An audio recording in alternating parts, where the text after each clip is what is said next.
Bonjour mesdames et messieurs et bienvenue à Perspective, je suis Francis Denis. Aujourd'hui, des nouvelles en provenance du Vatican. Hier, dimanche 10 janvier, en la fête du baptême du Seigneur, le pape François a présidé une célébration eucharistique dans la chapelle Sixtine, messe en laquelle il a également procédé au baptême de 26 enfants. Dans son homélie, le Saint-Père a souligné l'importance de la transmission de la foi aux enfants, transmission dont les parents sont les premiers responsables. Écoutons ce résumé préparé par nos collègues de la télévision Vaticane. Vous portez vos enfants pour recevoir le baptême et vous demandez « Je veux pour mon enfant la foi ». Ainsi, la foi est transmise d'une génération à une autre comme une chaîne au long des temps. C'est ce que le pape François a confié aux parents des 26 enfants qui ont été baptisés lors de la fête du baptême du Seigneur en la chapelle Sixtine. Dans une brève homélie improvisée, le pape s'est adressé à ses parents. « Ces garçons, ces filles, les années passant, occuperont votre place avec d'autres enfants, vos petits-enfants. Ils demanderont la même chose, la foi. La foi que nous donne le baptême, la foi qui porte le Saint-Esprit aujourd'hui dans le cœur, dans l'âme, dans la vie de ses enfants. » Le pape a formulé un souhait à tous les parents en ces jours joyeux, être capables de faire grandir ses enfants dans la foi et que le plus grand héritage qu'ils recevront d'eux soit la foi. Le pape s'est ensuite rendu au balcon du palais apostolique pour la récitation de la traditionnelle prière de l'Angélus. Dans son allocution, le pape a commenté l'évangile de Saint Luc relatant l'épisode du baptême de Jésus, en soulignant que lors de leur baptême, tous les chrétiens reçoivent l'Esprit Saint qui les invite à reproduire les caractéristiques de Jésus, soit sa douceur, son humilité et sa tendresse.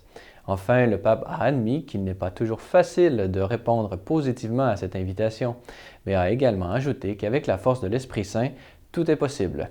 Écoutons un extrait. L'Esprit Saint reçu pour la première fois le jour de notre baptême nous ouvre le cœur à la vérité, à toute la vérité. L'Esprit Saint conduit notre vie sur un chemin difficile, mais joyeux de charité et de solidarité envers nos frères. L'Esprit nous donne la tendresse du pardon de Dieu et nous imprègne de la puissance invincible de la miséricorde du Père. Ce matin, le pape recevait les ambassadeurs accrédités près le Saint-Siège et qui s'étaient réunis dans la salle royale du Vatican pour la traditionnelle audience des vœux de la nouvelle année du corps diplomatique. Dans son discours, le pape a souligné la présente crise migratoire. En effet, il a manifesté sa volonté d'aider à discerner les causes de ce phénomène pour ainsi contribuer à trouver les solutions. Soulignant les différents risques pour la paix et la stabilité qu'une telle crise peut entraîner, le pape a poursuivi en affirmant qu'on pourrait faire beaucoup plus pour arrêter les tragédies et construire la paix, à condition qu'on ait le courage de remettre en question les habitudes et les pratiques établies, faisant ainsi explicitement référence au commerce des armes, à l'approvisionnement immodéré des matières premières et d'énergie, aux investissements, aux politiques financières et de développement. Écoutons un extrait de ce discours.